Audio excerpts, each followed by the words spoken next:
Iya, kanan bawah boleh, kanan bawah dulu, kanan bawah. Kanan bawah, kanan atas, kanan atas, kanan atas. Silakan kanan atas. Aman? Tekan.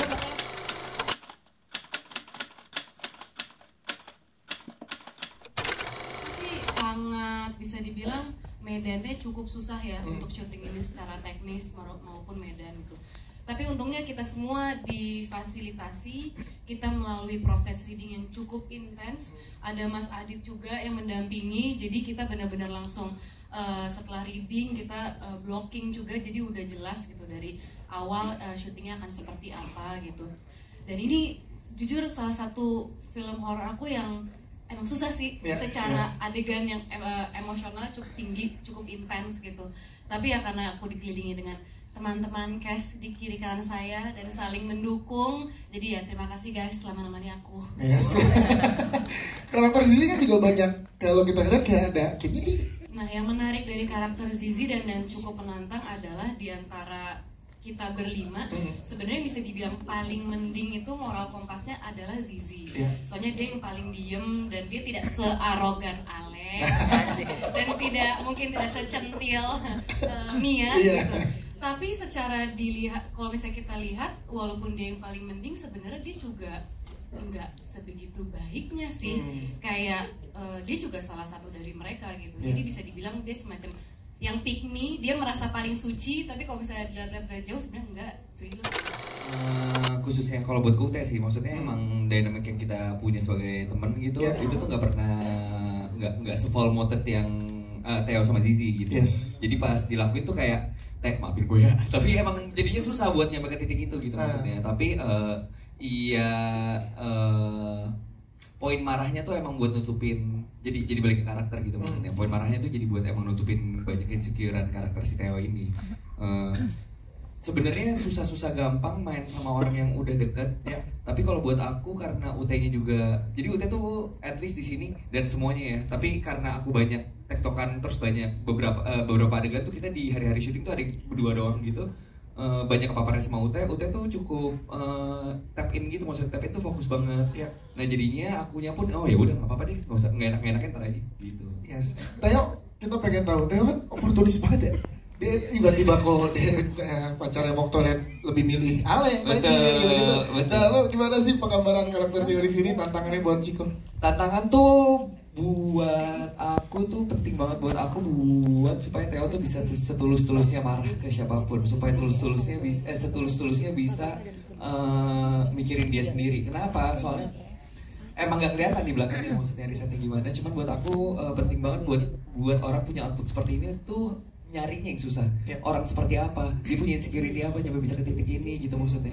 Nyampe bisa jadi kehidupannya tuh jadi bener-bener di mana-mana tuh leaking as semua orang gitu yang buat dia doang, buat dia hidup.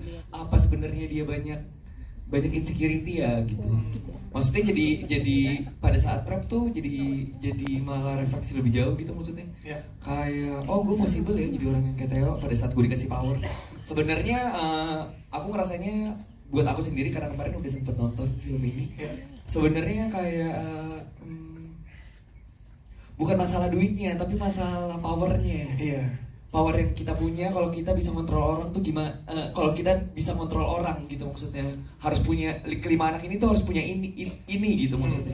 Nah idenya adalah supaya ini tuh bisa sejujur-jujurnya nyampe at least ke aku. Terima kasih udah ngeluangin waktunya buat nonton film Rest Area. Terima kasih udah melihat aku versi gondrong banget, sambut panjang. Kayak Anu nih mungkin yang bedainnya mungkin karena ini kali ya, dia ceritakan kuliah di luar negeri. Anak inter. Gila, very English ya. Sebuah kebanggaan juga, dan kali ini meranin karakter yang punya tujuan supaya mengesalkan penonton. Ya kami berlima sama-sama punya objektif itu ya gitu ya, kita pengen ya kalau emang dari dasarnya udah pengen framing emang begini deh. Menarik karena selama ini nggak pernah kan dapat karakter yang jahat ataupun yang gimana gitu kan, emang baik banget kan. Iya, kita berempat emang mukanya kan baik. Oh, satu lagi siapa? Enggak. Arogan. Ya, jadi memang menjadi tantangan baru ketika dikasih pertama kali. Ini lu bakal jadi orang kaya sombong gitu. Oh, menarik juga nih gitu karena nggak tahu gue kayaknya kalau gue nggak tahu gue kaya sombong atau enggak. Coba deh gue cobain dulu nih jadi orang kaya sombong. Oke, gini nih ceritanya gitu. Dan beradu acting sama Kojul sama Ute, Kaciko, Lania, Bang Afrian, Bang Haidar itu sebuah apa ya? Blessing lah buat aku di film ini tuh semuanya benar-benar bekerja sama dengan baik, benar-benar saling terbuka diri dan ya berkat Om Dendi juga sama Bang Adit udah ngedevelop cerita ini, akhirnya jadilah si film Rest Area yang kami nantikan ini. Yes. Yang aku pelajari ya dari karakter Ale bahwa sebenarnya kayak kamu itu tidak bisa membeli apapun pakai uang gitu. Contohnya adalah pertemanan. Ya. Even kayak kamu ngerasa bahwa kayak kamu punya kontrol, kamu punya andil, tapi kalau kamu kamu nggak punya value dalam diri kamu ya orang-orang cuma akan ngelihat kamu sebagai mesin uang aja. Mereka nggak bakalan ngehargain apa yang nggak bakalan benar-benar tulus appreciate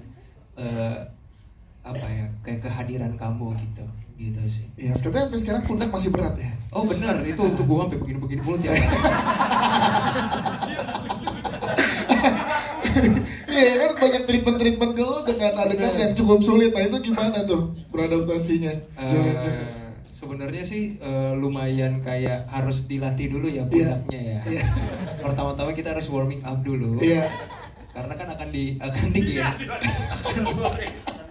tutorialnya gitu kan. Jadi kayak saya harus sering gini-gini. Tapi agak wah ini pas pura-pura gini juga itu agak kayak saya kayak orang gila sih sebenarnya. Soalnya kayak saya begini-begini sendiri gitu. Cuma ya. Soalnya tadi saat ada adegan yang paling menyenangkan waktu gitu gimana? Karena sebenarnya itu adalah aku. Ciko. Enggak, tapi kata Mas Adit juga kayaknya Lania kayak acting deh. Enggak. Silakan Lania, gimana tuh bisa ngedevelop untuk karakter Mia ini? Sebelumnya selamat sore semuanya, terima kasih sudah datang. Sebenarnya karena waktu proses editing juga lumayan intens dan aku tuh ngulangin high bestie itu tuh banyak banget adanya kan Mas Adit, banyak banget kayak aku pilih-pilih yang mana yang bikin serem ya tapi tetap manja gitu. Itu lumayan susah sih. Intinya tuh di syutingan ini kali ini pas acting juga aku nggak lumayan sih enjoy banget dan nggak ngerasa ada pressure gitu karena aku juga banyak tektokannya sama Kak Ute dan aku juga jadi pacarnya Kak Ciko, jadi banyak dibantu sih, sangat banyak dibantu. Jadi pas ngerubah emosi itu nggak terlalu susah karena mereka banyak bantu aku banget. Yes. Gitu. Kalau ada adegan-adegan yang intens juga mau pakai treatment sling dan lain-lain itu gimana tuh? Boleh ceritakan? Itu boleh diceritain memang. Boleh kan? Nggak spoiler yang bagian mana? Itu lumayan ada drama ya karena sebenarnya harusnya itu tuh pakai body double. Cuman pas di lokasi badannya agak beda sama aku. Tadinya bukan aku tuh yang sling, tadinya si body double itu, tapi mengharuskan aku untuk di sling itu. Berarti kamu melakukannya sendiri, luar biasa. Itu totalitas yang dilakukan oleh seorang Lania Viras. Mas Telgo yang menemani saya karena setiap kali syuting masuk ya. Ini dia. Tiap hari harus kipas angin ya masuk. Itu masuk angin tapi segini doang ya. Terus kayak gitu dan saya harus menghirup nafas saya sendiri yang bau ya tiap hari. Jadi ya dicopot habis itu pakai lagi, dicopot pakai lagi. Jadi ya harus ada treatmentnya, kita harus ya lama-kelamaan juga terbiasa. Nah, itu bau yang nggak sedap nafas kita. Saya tahu nafas saya bau kayak kita ya treatmentnya ya harus terbiasa. Harus terbiasa ya, makanya teman-teman media dapat kresek nih Mas. Siapa tahu mau nyoba. Gimana sih syuting kayak jadi setan kresek? Nah, kalau lihat saya agak trauma itu. Aduh, ini lagi ya. Aduh. Terima kasih, tepuk tangan sekali lagi buat Mas Afrian. Persilakan menuju ke tempat yang sudah disiapkan. Terima kasih juga buat teman-teman media yang sudah hadir pada